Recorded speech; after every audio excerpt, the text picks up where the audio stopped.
नाज़रीन, यहाँ आम खबर से आपको आगाह करें। आपको बताएं कि वफाकी दारुल हुकूमत इस्लामाबाद में सिक्योरिटी खदशात के पेश नज़र फौज और पैरामिलिट्री फोर्सेस को तलब कर लिया गया है। वज़ीर आला मोहसिन नकवी ने प्रेस कॉन्फ्रेंस के दौरान बताया कि किसी भी किस्म का कोई समझौता नहीं किया जाएगा। अगर किसी ने कानून तोड़ने की कोशिश की तो इसके खिलाफ सख्त कानूनी कार्रवाई की जाएगी। मजीद तफसीलात जानते हैं हमारे नुमाइंदे राजा रुखसार से। जी रुखसार, आगाह कीजिएगा।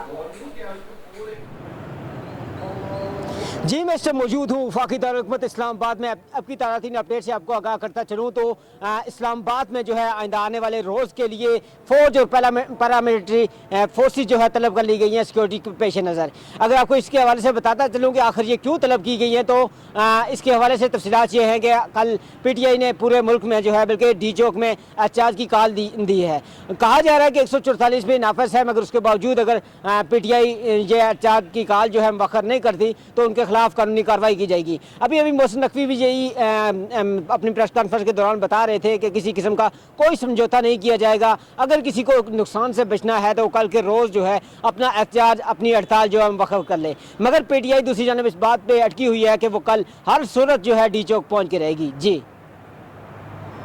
बहुत शुक्रिया रुखसार, तफसीलात से आगाह करने के लिए।